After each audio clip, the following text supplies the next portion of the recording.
office, and I kept looking over at her, noticing that there wasn't any ring on this stand here, and making sure. At the end of the meeting, we had to go, and of course, we'd forgotten something, so I had to come pick up a CD of data. And anybody in our group from where I work could have picked it up, but I absolutely insisted that I come back and pick it up. And I was plotting how to ask these questions.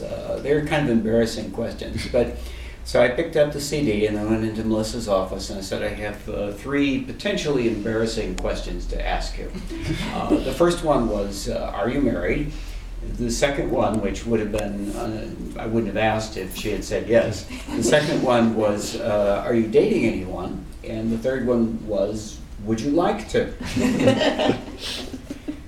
So we gave each other business cards with our email addresses. This is very romantic.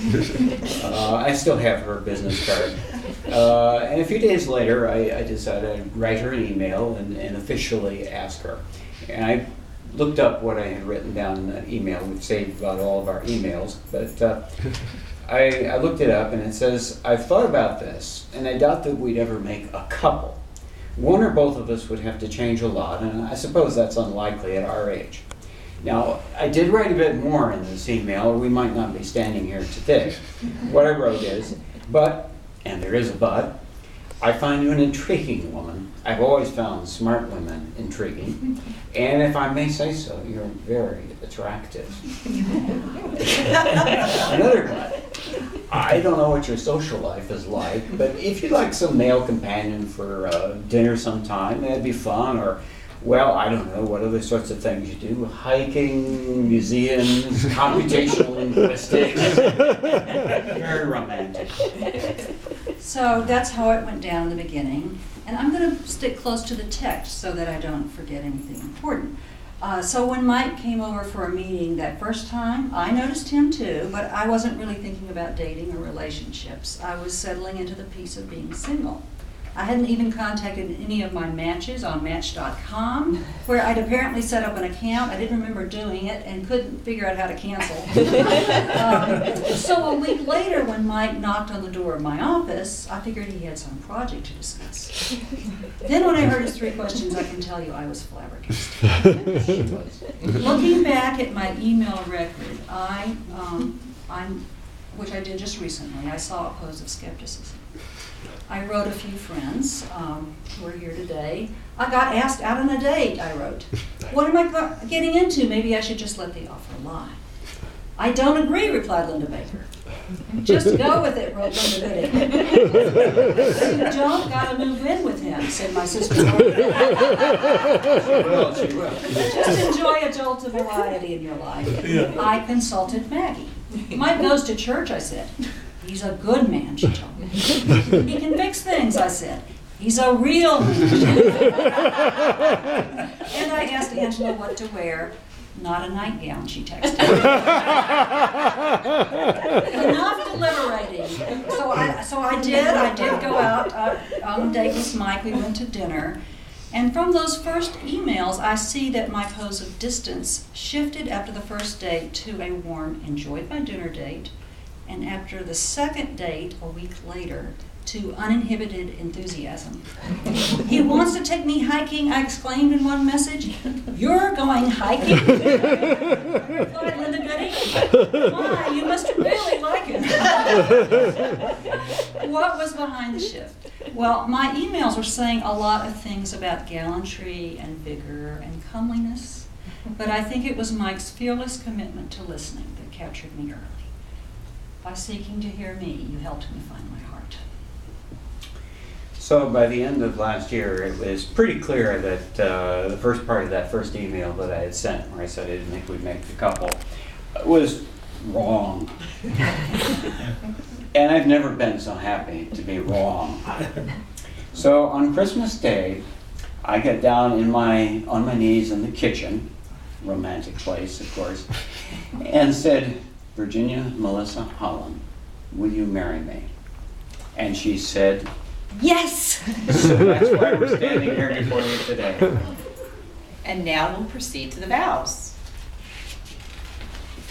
Which we haven't memorized. So to get this right, I will stick to the text.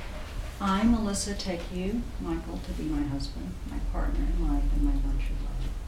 I will cherish our friendship and love you today, tomorrow, and forever. I will trust you and honor you. I will laugh with you and cry with you. I will love you faithfully, through the best and the worst, through the difficult and the easy.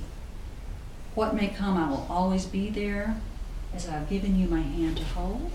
So now I give you my life to keep. I, Michael, take you, Melissa, to be my wife, my partner in life, and my one true love. I will cherish our friendship and love you today, tomorrow, and forever. I will trust you and honor you. I'll laugh with you and cry with you. I will love you faithfully, through the best and the worst, through the difficult and the easy.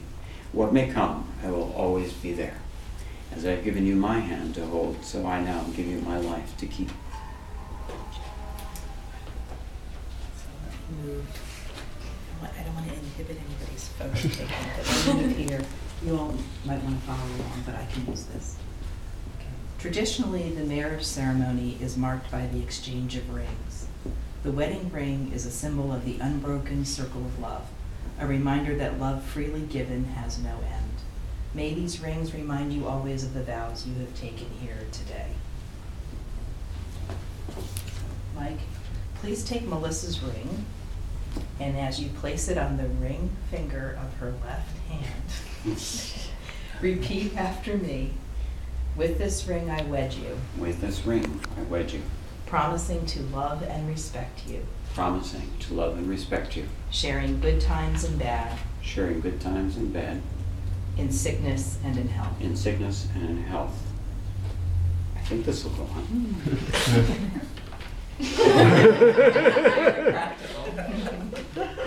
We did check it. Yeah, no, it's good. And you're not going to lose it. Okay. So, Melissa, do you have Mike's ring? Okay. Melissa, please take Mike's ring. And as you place it on the ring finger of his left hand, repeat after me. With this ring, I wed you. With this ring, I wed you. Promising to love and respect you. Promising to love and respect you. Sharing good times and bad. Sharing good times and bad. In sickness and in health. In sickness and in health. Since you love each other in your hearts and have promised to help each other to live and grow in wisdom and compassion, with these rings you bind your lives together for as long as you both shall live. Mike and Melissa, as you embark on this wonderful journey ahead of you, experiencing life hand in hand, may all that is true and beautiful be with you always. May there be peace in your home, quietness and confidence in your thoughts, and joy and celebration in your hearts.